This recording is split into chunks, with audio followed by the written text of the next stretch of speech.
Од хоби до успешна бизнис приказна, љубовта кон пчеларството го поттикна младиот Владимир Антовски од едно денес да поседува над 250 пчелни семејства и производството на пчелни производи да стане негова главна професија. Добивањето мед, вели Владимир, зависи од временските услови.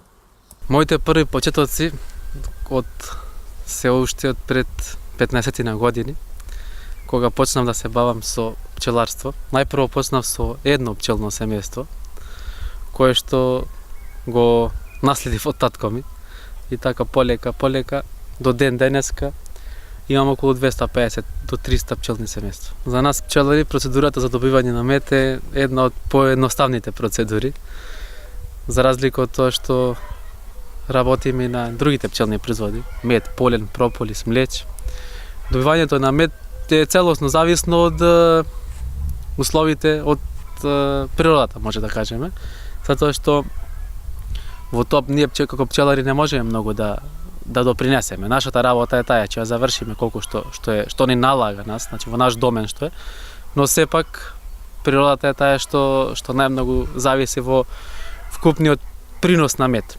Министерството за земјоделство на Република Македонија неколку години наназад обезбедува субвенции за пчеларите.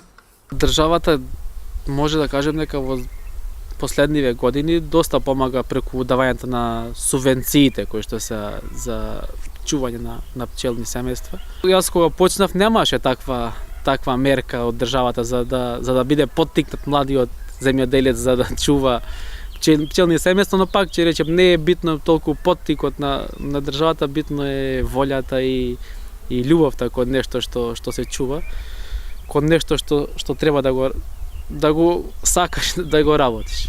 Постојат неколку видови на мед, а Владимир најмногу го произведува багремовиот и ливадскиот, зашто како што вели тој, такво е поднебието каде ги чува пчелните семејства.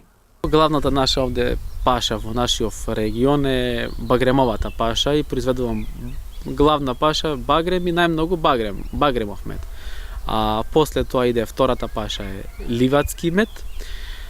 Во одредени случаи кога ми дозволуваат условите, ги носим пчелите на испаша во подгорскиот район, да го речем, потегот на Шара, каде што вадиме и мед од костен, затоа што во нашиот регион нема костен, а таму има доста големи површини со костен од планината и тогаш се вади мед од костен. Освен медот, Антовски ги произведува и останатите пчелни продукти, како матична млеч, полен, прополис и восок.